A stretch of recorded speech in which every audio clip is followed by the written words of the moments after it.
Coming up next on Arizona Horizon, Glendale approves a deal to keep the Phoenix Coyotes in town.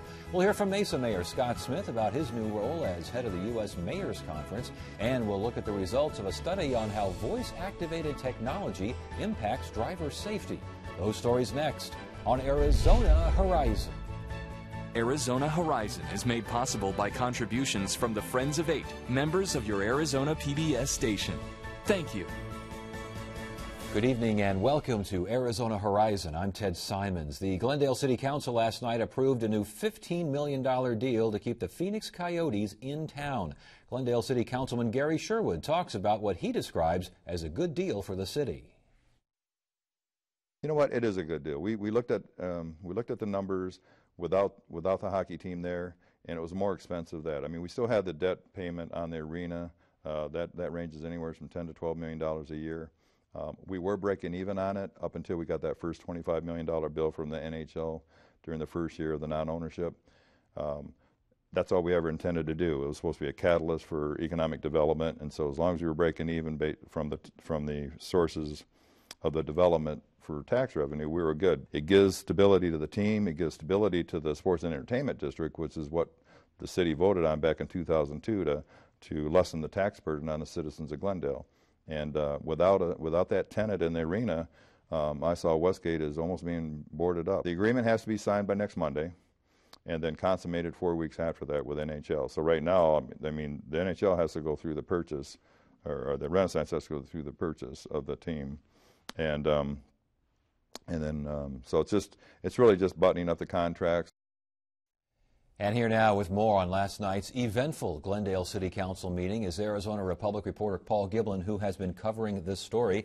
And I hope you got some sleep after that. What was that, 4 hours of that last night? It was about 4 hours. It started at 7 and went to 11:30. So what happened? What did the council consider? What did they finally do? They had the measure in front of them, as Councilman Sherwood explained there on TV. The deal is that the city will give the Coyotes $15 million a year for 15 years, and then the Coyotes will reimburse a bunch of money back to the city. And that was one of the questions: how much money is it going to be? They say it's going to be $8 million, perhaps $11 million. Other estimates say it's going to be more like $6.72 million. But anyway, there's a big exchange of money. So that was the crux of the deal. It's the lease for the arena out there, Jobbing.com Arena.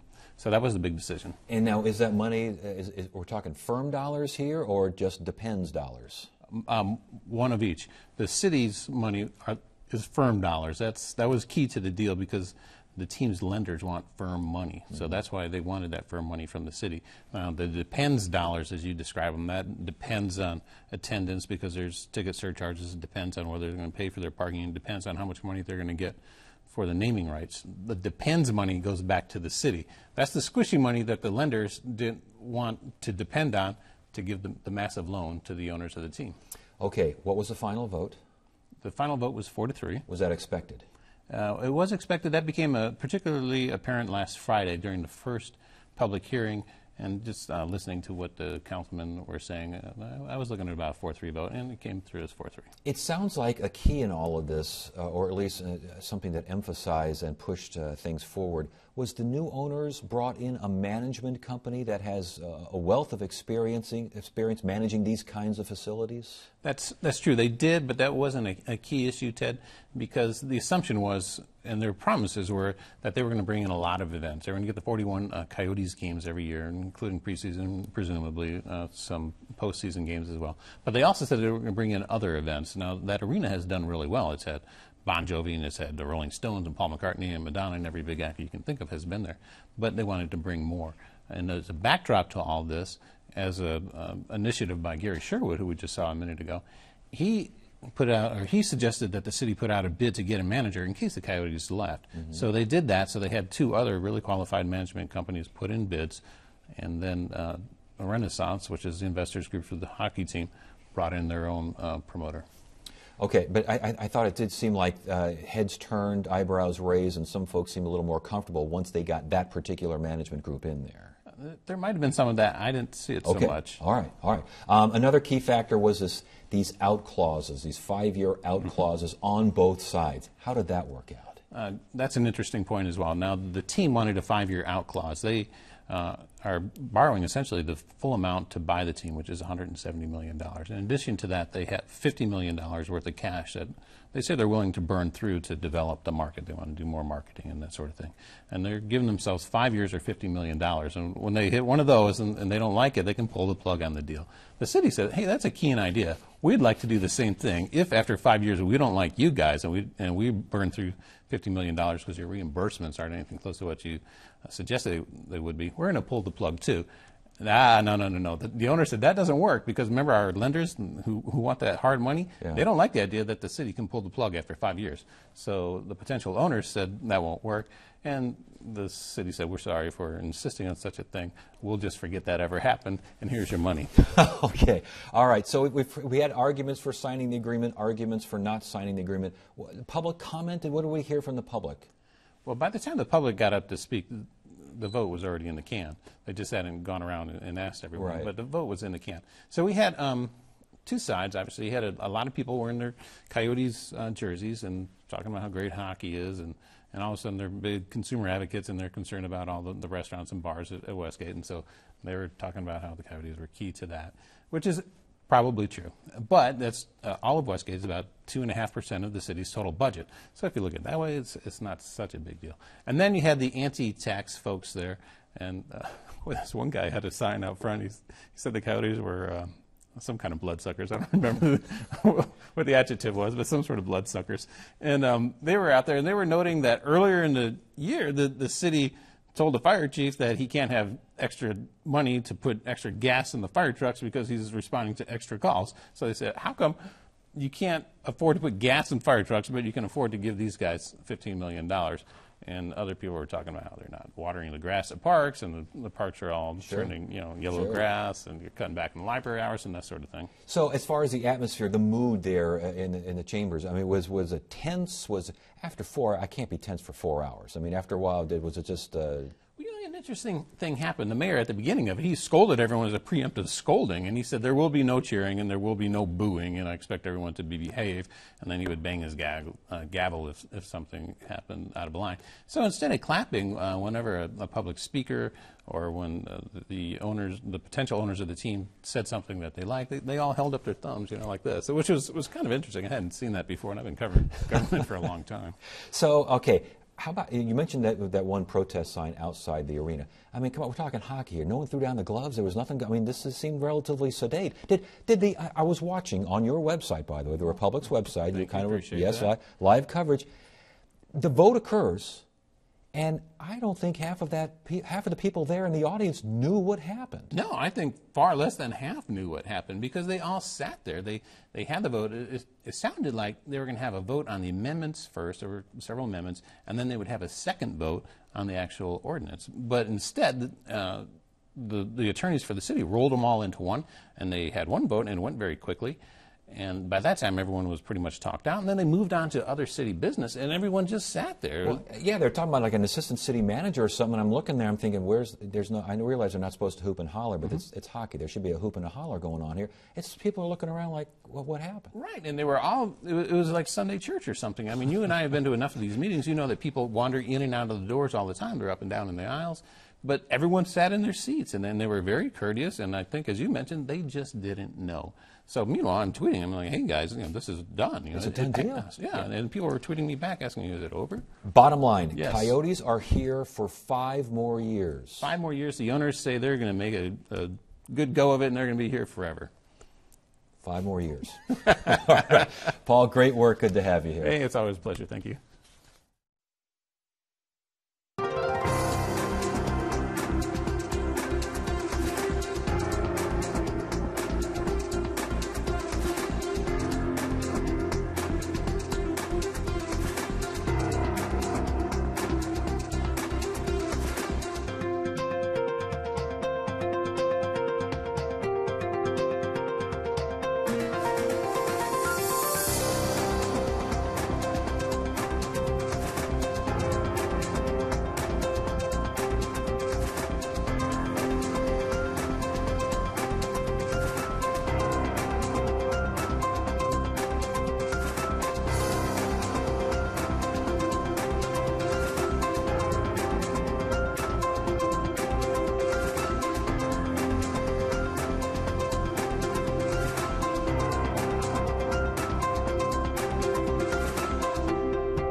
The U.S. Conference of Mayors is made up of over 1,300 mayors from around the country. The organization works to promote city agendas on a national level and helps provide mayors with the tools they need to do their jobs. Mesa Mayor Scott Smith was recently elected president of the U.S. Conference of Mayors. He joins us now. Good to have you. Congratulations. Thank you. That is a congratulations. That's a good thing, right? I think it's a good thing. It's a good thing, I believe, for Arizona. It's a good thing for the Valley and for Mesa, because we have a voice. We have a voice, and when we represent cities, we're actually not representing this entity. We're representing citizens, and I think that's one thing that we try to make clear in Washington is that, listen, cities are that level of government which is closest to the people, and so what we do in cities affects people directly, instantly. And that's a unique perspective in politics. And you will now get to what? You get to set the agenda? What does this mean? I have my priorities, and we have certain things on the agenda that we will emphasize.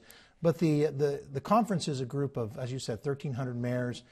We have resolutions. It's a bipartisan group, although as a Republican, I'm certainly in the minority. There's a lot more Democratic mayors than there are Republican mayors of big cities. But the conference itself has certain resolutions, but I have my individual priorities. And the importance, you kind of referred to this earlier, but the importance of having a unified voice in Washington. Mayors are Republican, Democrat, independents, but on really city issues, those issues that affect cities, it's hard sometimes to tell the difference because mayors have a tendency to concentrate on getting the job done. And as Mayor LaGuardia famously stated years and years ago, there's no such thing as there's no difference between a Republican pothole and a Democratic pothole. And that's why I like hanging around mayors, that they most often put their philosophical differences aside because they're focused on solving problems that relate to cities. And so most of the things we do is very bipartisan. How do you get that bipartisanship going? How do you get Republican, Democrat, East, West, North, South, big city, not so big city? How do you get everyone together? It's hard sometimes because we're a bipartisan or a nonpartisan group that's filled with very partisan people. What you do is, which is what I try to do in Governing Mesa, is you focus on the things you agree on. We agree on so many more things than we disagree on. And usually those things are safe neighborhoods, quality education, a great job, and having a future. We may disagree on exactly how to get there, but mayors especially agree on the need to create great cities. And there's a lot of areas that you can agree on there. And with those areas that you agree on, how do you approach a national politician, an agency, wherever you're going, and say, here's what we need, help us? We talk about the people it affects. We talk about our citizens. I've learned one thing in being in Washington is that the road from Washington policy to Main Street, Mesa, or Phoenix, or anywhere is very, very short. And what happens in Washington, what happens with those agencies and the regulations impact people directly. And that's what we're back there telling the citizens of Washington, or the representatives of Washington, because sometimes they are so disconnected from the impact of their decisions. Well, we're not. Mayors, people know who we are. They're not shy to tell us what they think. We can't kick things down the road. And so when we make decisions, our citizens know. You just went over one with the Coyotes. Yes. Believe me, that's a direct impact to the citizens of Glendale, to the Valley, and people know about it. And when they run into Mayor Weyers or in a grocery store, I guarantee you they're going to let Mayor Weyers know exactly what they think about his decision. Politicians at the higher levels don't get that often, that type of interaction. And so mayors have a unique message and a unique perspective. And you had a recent meeting, I believe, at the White House and along with the Commerce Department officials and these sorts of things. Talk to us about, A, why that meeting was important, and B, what came of it. It was interesting. We were in the White House talking about jobs. We were talking about what we can do as cities to promote higher level advanced manufacturing, because we know that to build a long-term healthy economy, we need to build these manufacturing jobs, but they're not the same manufacturing jobs they were 20 years ago. And so we were talking about ways that we can work through that. And I mentioned an example we had there in Mesa with Able Engineering, Able Aerospace, that was recently opening a facility at Phoenix Mesa Gateway Airport. Before I know it, I get a call from the White House, and they ask if we would be okay if the acting Secretary of Commerce would come out and help us to celebrate this opening and use this company as an example of what can happen when we focus on high tech, when we focus on innovative strategies. And Able is a great story. 3 guys started it. It now has over 400 employees. It exports to over 50 companies. It's a great example of what we can do in our cities to build a strong economy. And as far as the Conference of Mayors is concerned, you're there with all these other folks. Now you're getting to set the agenda and get your priorities in order, but you're also just there mingling, listening, talking, discuss. Can you learn from other cities? I've learned from every mayor in every city that I've talked with. It's interesting that you get there and you find out that whether you're talking to a large city mayor, Mayor Michael Nutter from Philadelphia, who preceded me as president, or a smaller city in the South, you have the same problems, you have the same issues, very similar, but you have different approaches to it. I learned long ago that you need to borrow, steal, do whatever you can, great ideas, and we've done that. I've watched styles of leadership. I've brought home actual ideas. To things like iMesa, which has been incredibly successful in Mesa, was an idea that I got and nurtured at the U.S. Conference of Mayors, and it's been great for our community. Interesting. But other issues like immigration, which may be more Arizona-specific, Phoenix and Mesa, and you know, all Arizona city-specific. How do you get that past maybe some folks in Iowa and some folks in Minnesota who aren't quite as interested in that? Well, believe me, everybody's interested in immigration, and that's one area that I believe I can have a unique voice.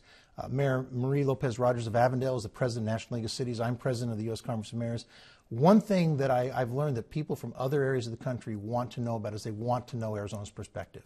You know, they've seen the reports, they've seen the wild stories out of Arizona, but they want to sit down, they want to understand why we have this unique perspective, and I'm going to do whatever I can to, and I have done in the last 2 years, to talk about Arizona and our unique problems and our unique perspective on immigration. I was going to say, it's also an opportunity to showcase Arizona and say what's going right out here. I hope so, and you know, that leaves a great deal of responsibility on me. I think it's a unique opportunity for us to say, listen, let's have a normal discussion, not a soundbite discussion, but here are Arizona leaders, here's an Arizona mayor, and we can talk about what Arizona really is like. What Arizona, you know, don't take the 15-second soundbite. Let's sit down and talk about things like immigration, talk about our economy, talk about EPA and how it impacts us. These are issues that people want to know what Arizona thinks. We believe it or not, we're important to this country. We have been a leader for either on the wrong side or the right side on many issues in our history. This is one area that I think we can step up and be a leader in a good way. This is a one-year term? One-year term. And did I see that your vice president is Kevin Johnson? Kevin Johnson, KJ. KJ from Sacramento. KJ He's going to be with you as well. All right. He's working with me at all. He's a big advocate of changes in the education system, another area that mayors have stepped up. Well, very good. Congratulations and good luck to you. Thanks for joining us. Thanks for having me. We want to hear from you. Submit your questions, comments, and concerns via email at arizonahorizon@asu.edu. A new AAA study looks at how voice-activated technologies in vehicles impact driver safety. I recently spoke with AAA's Michelle Donati about the study. Thanks for joining us tonight on Arizona Horizon. Good to see you again. Good to see you. Let's talk about this study. You looked at voice-activated technology. What constitutes voice-activated technology in cars? Well, if you look at cars today, they are completely filled with technology. And some of this technology can actually make cars safer. But other pieces of technology, looking at infotainment systems, for example, can actually pose a risk to drivers. So in this study, the AAA Foundation for Traffic Safety and the University of Utah took a look at not only the in-vehicle technology, so the infotainment system, meaning the system you can use to send an email via text or send an email via voice-to-text system or to update your Facebook status via some type of computer in the vehicle. Not only did we look at the infotainment systems, but researchers also looked at a variety of other distractions and behaviors to gauge and rate various cognitive risks. And real quickly, again, for the voice-activated technology, this is like if I'm driving and I say, change the station, or if I'm driving, I say email to the wife, or something like if I'm speaking to a computer in the car. Speaking to a computer in the car or engaging with that computer in the car. So the car may say, you've received an email from your wife, or you've received a text message, would you like to respond? And then you would respond and vice versa. So there are a variety of different speech-to-text systems, but this one, for the sake of the study, we looked at specifically speech-to-text email systems. systems. Okay, how did you measure the distraction here, and what did you find? So researchers analyzed drivers doing 6 various behaviors, everything from listening to the radio, talking to passengers, using a hands-held, hands-free device to talk on the phone, as well as a speech-to-text email system. What they did in that process is they looked at things like brain movement, reaction times, and several other metrics. And once they were able to look at those metrics in a variety of settings, they assessed and developed a rating scale that's very similar to the Saffir-Simpson scale that's used to rate the threat of a hurricane. So on category 1, we have minimal risks, and that includes things like listening to the radio. So something that's a minimal risk, just that. So something that you can probably do very safely while driving. Then category 2, we start to climb the risk scale. So this poses a moderate risk, this level, and includes things like talking on a phone, whether that be handheld or hands-free device. Now, the interesting thing with the category 2 is that a lot of times folks think that a hands-free device is safer than that handheld device, but AAA, as a leader in driver safety, has said for many, many years that the device itself has never been the distraction. The distraction has always been in the conversation. So both handheld and hands-free conversation on a phone fell into category 2. The highest level of distraction, the level that's considered the extensive risk, is category 3, and that included the in-vehicle technology, that speech-to-text email system. So basically, listening to the radio, and probably yelling at the radio if you're me, that's minimal. Moderate is whether I'm doing this and driving, or I've got the little headphone, or I'm yelling, speaking at the thing. It's far more distracting to just basically be driving and say, respond to email, check phone messages, check calendar. Really? It is. And you can look at, and what the researchers found was that as mental workload increases, brain function is compromised.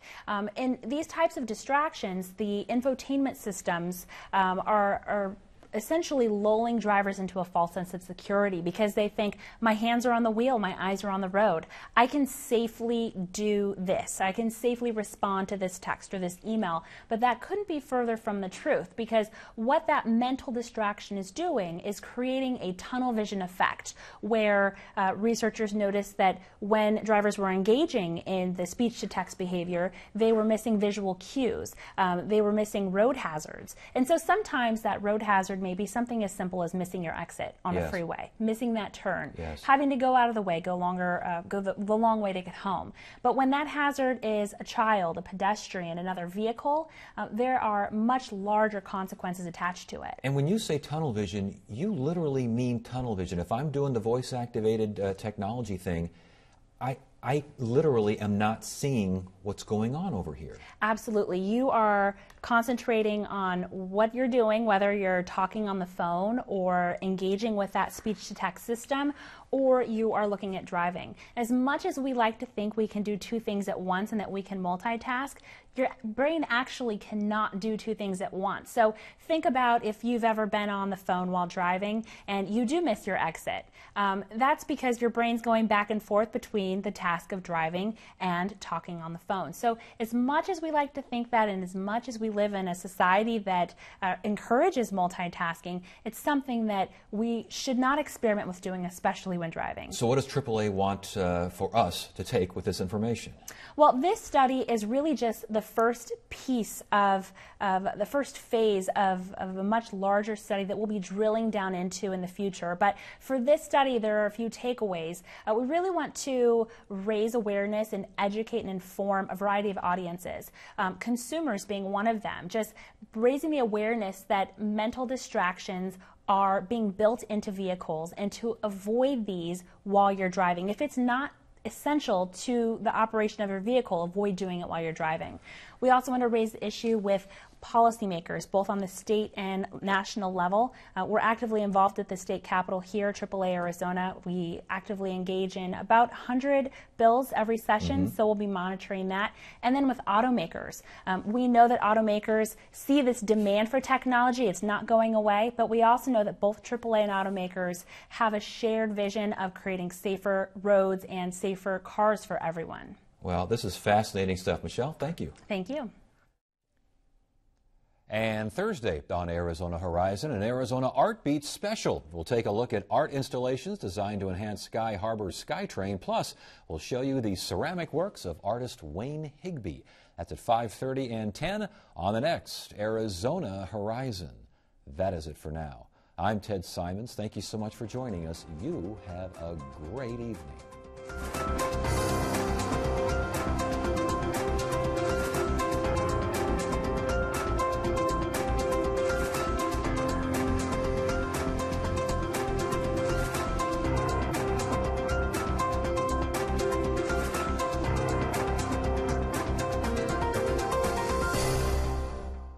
Arizona Horizon is made possible by contributions from the Friends of 8, members of your Arizona PBS station. Thank you.